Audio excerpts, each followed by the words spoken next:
हमारे channel ASLP club पर आपका स्वागत है।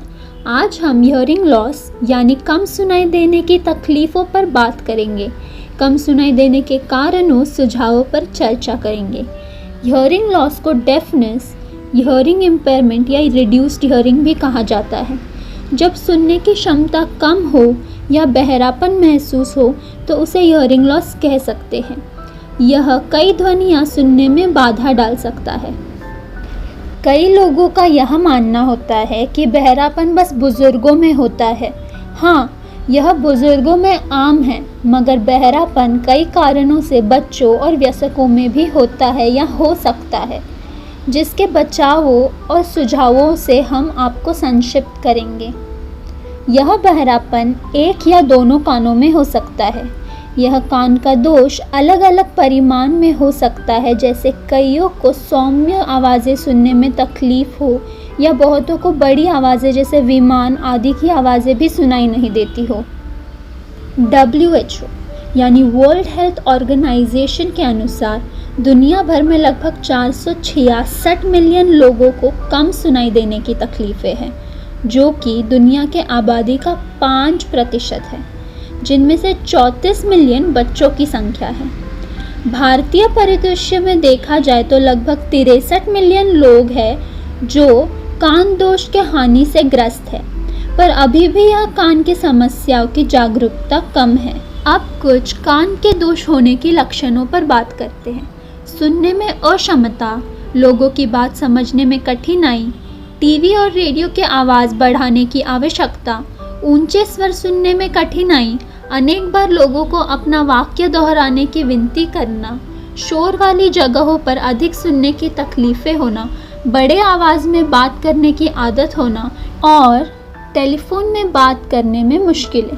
जैसे कि एक डच फिलोसोफर ने कहा है, prevention is better than cure, जिसका सरल मतलब यह है कि यह दोष होने से रोकना कभी भी बेहतर है यह दोष होने के बाद इसका इलाज करना। तो आइए अब हम आपको हियरिंग लॉस या कान के दोष के रोकथाम की कुछ युक्तियाँ बताते हैं। तेज़ आवाज़ों से बचें। तेज़ आवाज़ों के जगहों पर कान में ईयर प्लग्स या ईयर मफ्स पहनें। हेडफोन्स का इस्तेमाल अक्लमंदी से करें। ज़रूरत पड़ने पर कानों की जांच ज़रूर करें। कभी भी कान में तेल या तोहरे सामग्री न डालें। नुकीली वस्तुओं को कान में न डालें। यह सब युक्तियाँ कानों की सुरक्षा के लिए थी। आइए इन कानों के दोष के कारणों पर चर्चा करें। ईयर वैक्स ब्लॉकेज यानी कान का मैल जम जाना। सिर या कान के आघातों से कानों के हिस्सों को हानि पहुंच सकती है। बढ़ती उम्र के साथ अंदरूनी कान खराब होकर ठीक से काम नहीं करता है।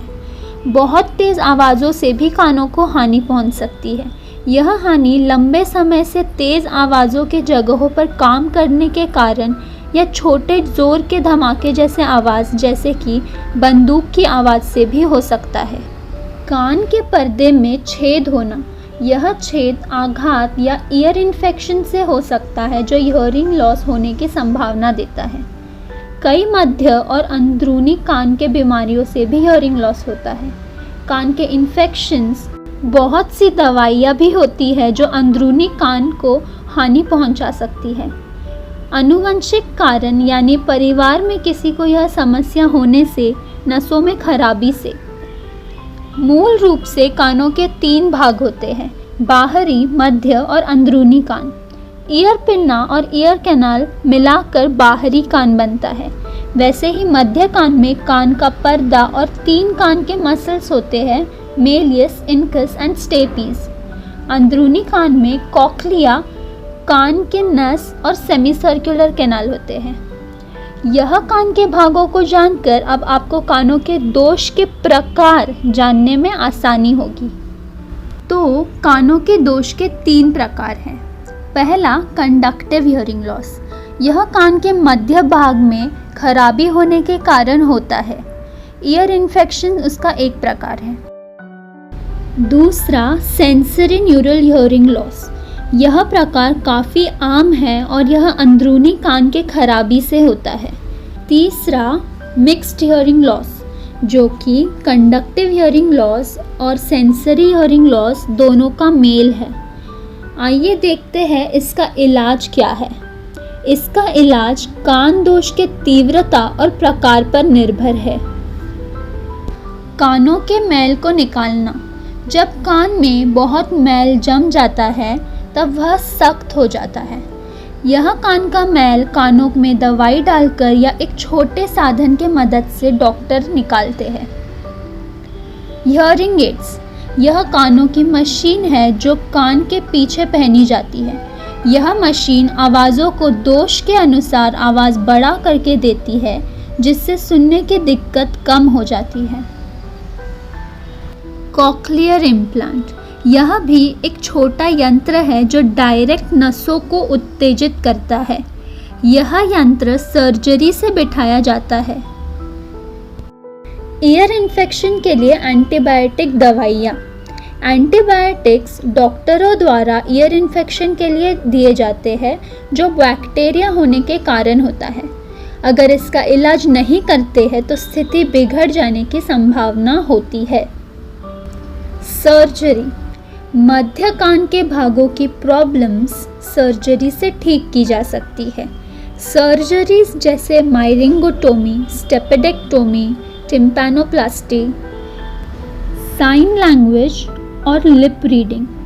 साइन लैंग्वेज एक ऐसी भाषा है जिसमें सिर, हाथ और बॉडी के इशारों से बातचीत करते हैं। इसके भी कई प्रकार हैं, जैसे कि American sign language, British sign language.